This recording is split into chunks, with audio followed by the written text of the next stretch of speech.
Hello mga ka-fresh! Magandang oras po sa inyong lahat. Welcome back po dito sa ating channel, Fresh TV. At ngayong oras nito, isang panibagong kwento ng buhay ang ating bibigyang daan. Sana po ay magustuhan po ninyo. Stay tuned and enjoy! Pero, bago po tayo magpatuloy sa mga bagong salita dyan, huwag mo pong kalimutan ang mag-like, share, and subscribe. Thank you! Ako po si Lloyda, 34 years old. May isa po akong anak, pero sa kasamaang palad, wala na ang asawa ko. Kung bakit wala na akong asawa, sasabihin ko po sa inyo. Pero, bago niyan, uumpisahan kong magsalaysay. Nung magkasintahan pa lang kami ng dati kong asawa. Ganito, nag-umpisa ang kwento ng buhay ko. Balikan po natin nung ako'y 26 years old pa lang. Sa edad kong yan, nagtatrabaho na ako noon sa isang sikat na karinderya. Bale, ako ang naging kahera doon. Pero, nung nagbakasyon ang tatlong kasamahan namin, nakiusap ang boss ko. Ang sabi niya sa akin, tumulong daw ako sa pagsiserve. Mabait ang boss namin. At higit sa lahat, palagi siyang nagbibigay ng tip. Kaya, hindi ko siya matanggihan. Kaya, naging dalawa na ang trabaho ko. Ito, yung kahera at ang pagiging servidora. At dahil dito ko naman nakilala ang isang lalaking hindi ko lubos akalain. Siya pala ang magpapatibok sa tulog kong puso. Nasabi kong tulog dahil hanggat maaari ayaw kong makipagrelasyon at mas lalong ayaw kong makaramdam ng paghanga para sa isang lalaki. O di naman kaya makaramdam ng pagmamahal. Broken family kasi kami. Nasaksihan ko ang paghihirap ng aking ina. Dahil ang napili niyang asawa ay yung ama kong napaka-irresponsable. Lahat ng bisyo nandun na sa aming ama. At bukod sa mga bisyo niya, magaling din siyang malaki. At dahil sa pambihirang ugali ng aming ama, ito na ang naging dahilan para maglayas ang aking ina. Naiwan kaming magkakapatid sa aming ama. Sobrang hirap ang dinanas namin sa poder niya. Pagkalipas ng 2 taon, bumalik ang aming inay at kinuha niya kaming magkakapatid. Sumama kaming 3, nalingid sa aming kaalaman. May bago na pala itong asawa. Hindi kami pabor sa ginawa ng aming ina. Kaya, umalis din kami. At yung 2 kapatid ko, naghanap sila ng trabaho. At ako naman, namasukan ako bilang isang kasambahan. Kaya lang, hindi maganda ang trato nila sa akin. Kaya, naglayas din ako. Maraming trabaho ang nasubukan ko. Pero, dito, sa karinderya na ito, dito ako nagkaroon ng pangalawang pamilya. Mabait kasi ang may-ari dahil kagaya ko din ang buhay niya. Isang broken family din. At dahil sa pagsusumikap niya, nakaahon sa hirap at unti-unti niyang nakalimutan ang nangyari sa buhay niya. Umaasa akong ganun din ang mangyayari sa akin. Yun bang makaahon naman ako sa kahirapan? At habang iniisip ko ang nangyari sa pamilya namin. Nung nakita ko ang isang lalaki, may kausap sa cellphone at sobrang lambing nito sa kausap niya. Nung mga sandaling yan, tapos na siyang kumain at kailangan na yung lamesa. Nagsidatingan na kasi yung mga customer namin. Lunch break na noon. Kaya naman, kinapalan ko na ang mukha ko at lumapit ako sa kanya at ang sabi ko, Sir, excuse me po. Kukunin ko na po ang mga platong ginamit mo. At pwede po bang umalis ka na? Pasensya na ha. Pero, crowded na kasi dito. Nagsidatingan na ang mga customer namin. Nagmamadali sila. Bale, 20 minutes lang po kasi ang break nila. Ang mahinahong sabi ko. Ganun ba? Customer pala? At ako, anong tingin mo sa akin? Hindi ba ako customer? Alam mo, wala kang pinagkaiba sa mga magjowang nag-break na. Alam mo ba kung bakit?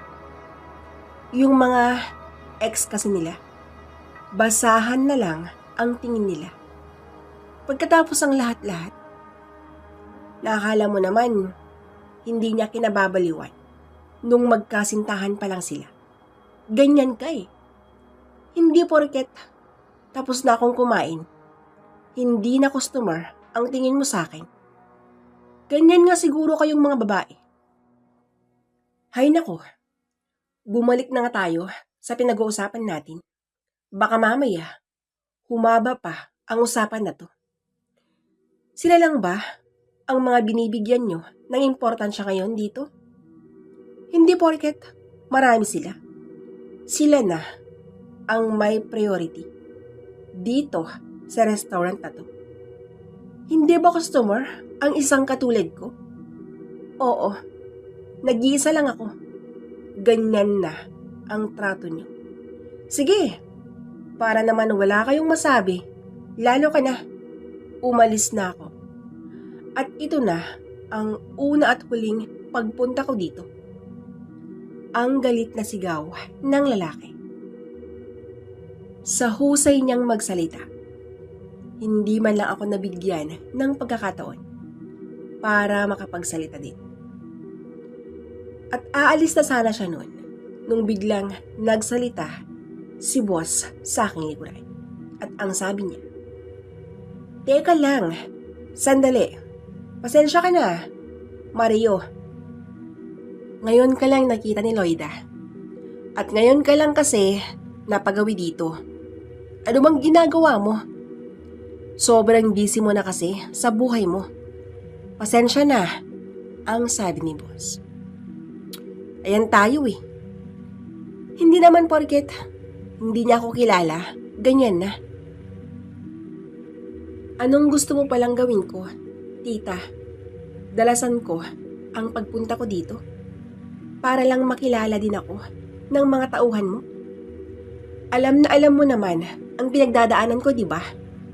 Tingnan mo nga kung sino-sinong babae na ang kinakausap ko para lang malibang naman ako. Kahit papano. Mula nung naghiwalay na kami ng asawa ko, hindi na ako naging stick to one. Tapos ngayon, dagdag pa tong babae na to. Ang galit na sagot ni Mario. Pamangkin, naintindihan kita. Sorry, pero naintindihan ko din si Loida. Ayaw niya kasing magtampo ang mga customer namin. Alam kong mainit ang ulo mo ngayon. Sige na, umuwi ka muna. At mamayang gabi, pumunta ka sa bahay. Sige na Mario, marami pa kaming gagawin. Naghihintay na yung mga customers. Ang turan ni boss. Sobrang nagulat ako at nakaramdam ako ng hiya dahil pamangkin pala yun ng boss ko. Paano ba naman kasi? First time ko lang siyang makita.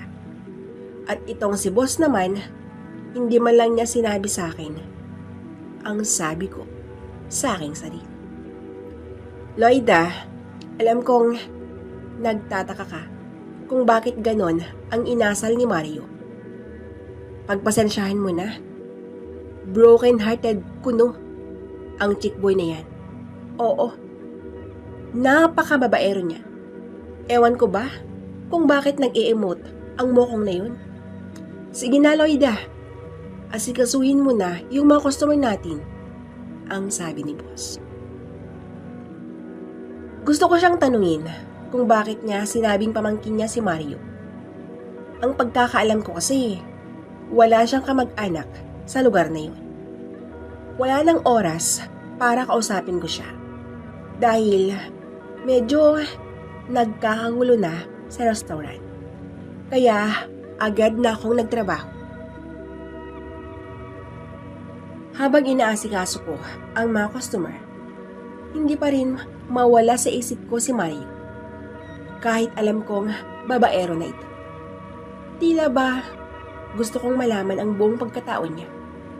Sino nga ba talaga si Mario? Ang katanungan na yan ay nagkaroon ng kasagutan. Dahil nung sinabi ng boss kong pupunta si Mario sa bahay nila, pumunta naman ito. At isa ako sa mga nag-asikaso sa kanila. Ikaw yung masungit sa pwesto, di ba? Ang tanong ni Mario nung nakita niya ako. Oo, ako nga. Pasensya na ha. Ang tipid na sagot ko. Mario nga pala. Okay lang yun. Ang sambit niya. Sabay abot sa kanyang palad. Habang magkahawak ang aming mga kamay, naramdaman ko ang pagpisil niya. Para akong nakuryente nung naramdaman kong iba ang pagkakahawak niya. At ibang-iba din yung mga titig niya sa akin. Mario? Loida? Mukhang ayaw nilang maghiwalay ang nakangiting sabi ng boss ko. Pasensya na po, ang sagot ko. Bumalik na nga ako sa kusina at pagkalipas ng ilang saglit, hindi ko inaasahan na susunod din si Mario.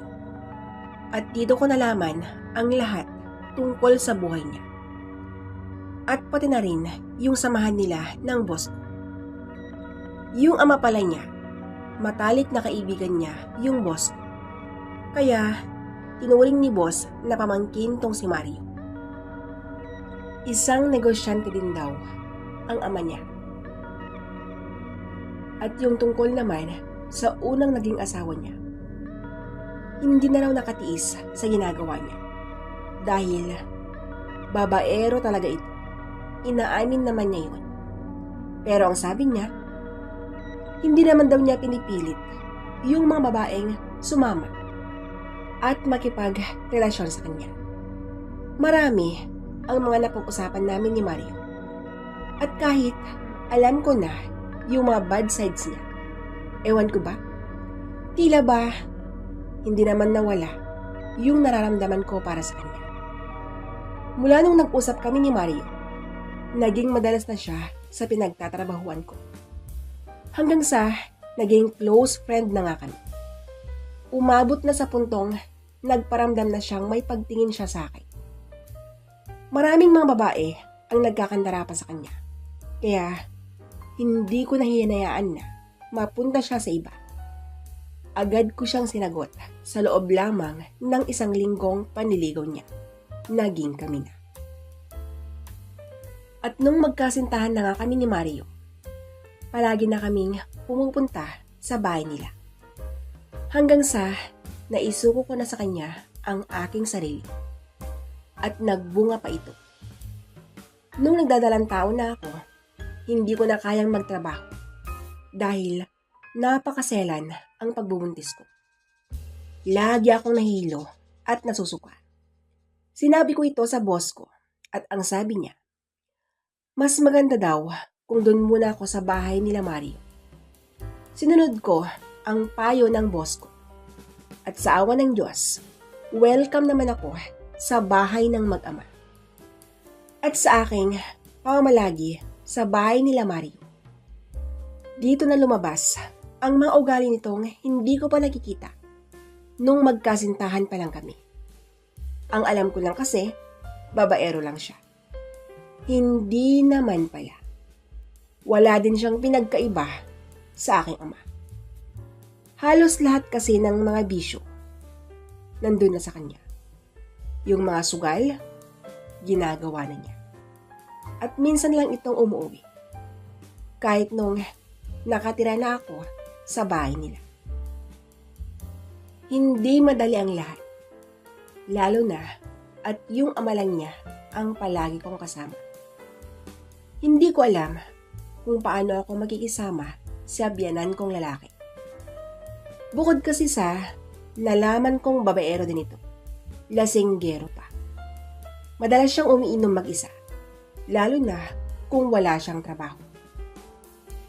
Alang-ala sa anak ko, pinilit kong makisama at pinilit kong intindihin ang ugali ni Mario.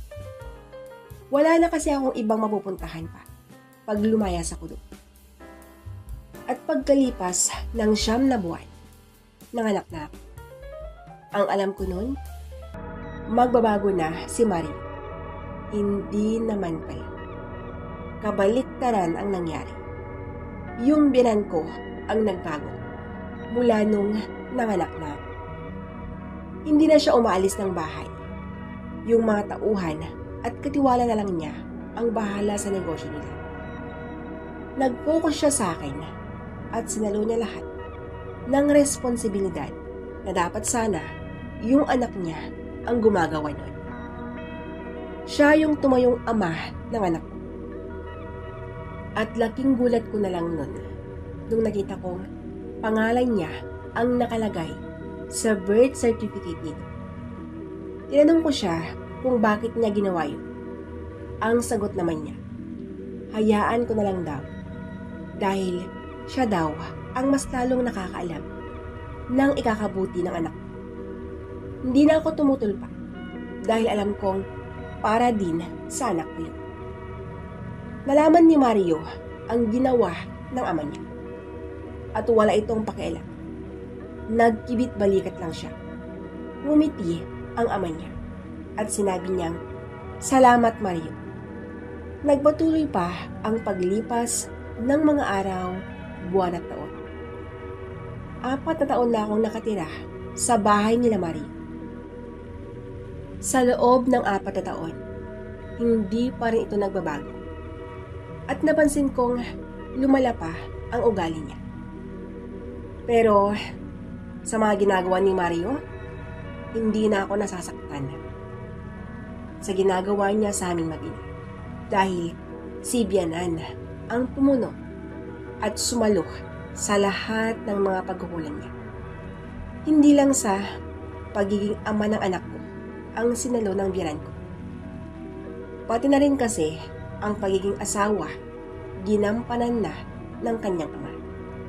Oo, alam kong hindi na maipinta ang mga mukha niyo dahil sa sinabi.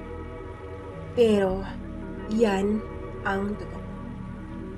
Nagising na lang akong magkatabi na kami ni Bianan at pareho na kaming masaya. Nakikita ni Mario ang unti-unting pagbabago ko sa kanya. At pati na rin yung mga galaw namin ng ama niya, napapansin na niya. "Loida, bakit ba bigla kang nanglamig? At bakit parang iba na yata ang nangyayari ang tanong nito. Tama ang nararamdaman mo, Mario. At pati na rin yung mga napapansin mo. Tama ka, iyo. May ugnayan kami ng asawa mo. At ang gusto ko, umalis ka na. Mamili ka na lang sa mga naipundar kong bahay. Doon ka na tumira. At sana, hayaan mo na kami ni Loida. Noon, ikaw ang asawa niya. At dahil iresponsable kang asawa at ama ng aking ama, Sinalo ko na ang lahat-lahat, Mario. Ayaw ko kasing maranasan ng anak mo ang magulong pamilya. Yung hindi man lang niya maramdaman ang pagmamahal ng kanyang irresponsableng ama. Total, hindi mo naman mahal ang anak mo. At pati na rin si Loida. Hindi mo na siya mahal. Wala lang dahilan pa para magsama kayo, di ba? Masaya ka naman sa buhay mo ngayon. Pwes, ngayon, hayaan mong maging masaya rin ang mag-ina mo na ako ang kasama nila at hindi ikaw. Ang sambit ng ama ni Mario. Sa mga sinabi ng kanyang ama, lumuhod at nagmakaawa si Mario. Humihingi siya ng tawad sa akin. Pero saradong-sarado na ang puso ko para sa kanya. Hindi naman kasi biro ang pinagdaanan ko. Kaya hindi na ako pumayag na makipag-ayos pa sa kanya. Kahit na humingi siya ng tawad sa akin ng paulit-ulit. Huli na ang lahat. Umalis na nga si Mario sa bahay ng ama niya. At kami na ang nagsama ng dati kong biyanan. Yung biyanan ko noon, asawa ko na ngayon. Alam kong maling-mali ang ginawa ko. Pero hindi naman siguro kalabisan kung iisipin ko ang kinabukasan ng anak ko. Sa ngayon, ganun pa rin ang buhay ni Mario. Okay naman kami, kaya lang, todo iwas ako sa kanya. Ayaw kong muling magkaroon pa kami ng ugnayan. Dahil ayaw kong magkasala sa asawa ko ngayon. Mahal na mahal ko siya. Ayaw ko nang muling magkasala pa. Tama na. Yung isang beses lang. Ayaw ko nang maulit pa. Dito ko na po winawakasan ang istorya ng buhay ko. Lubos na nagpapasalamat, Loida. At yan po, mga ka-fresh, ang kwento ng buhay mula kay Loida. Sana po ay nagustuhan po ninyo. Hanggang sa muli. Maraming salamat po sa inyong walang sawang pagkikinig. God bless us all.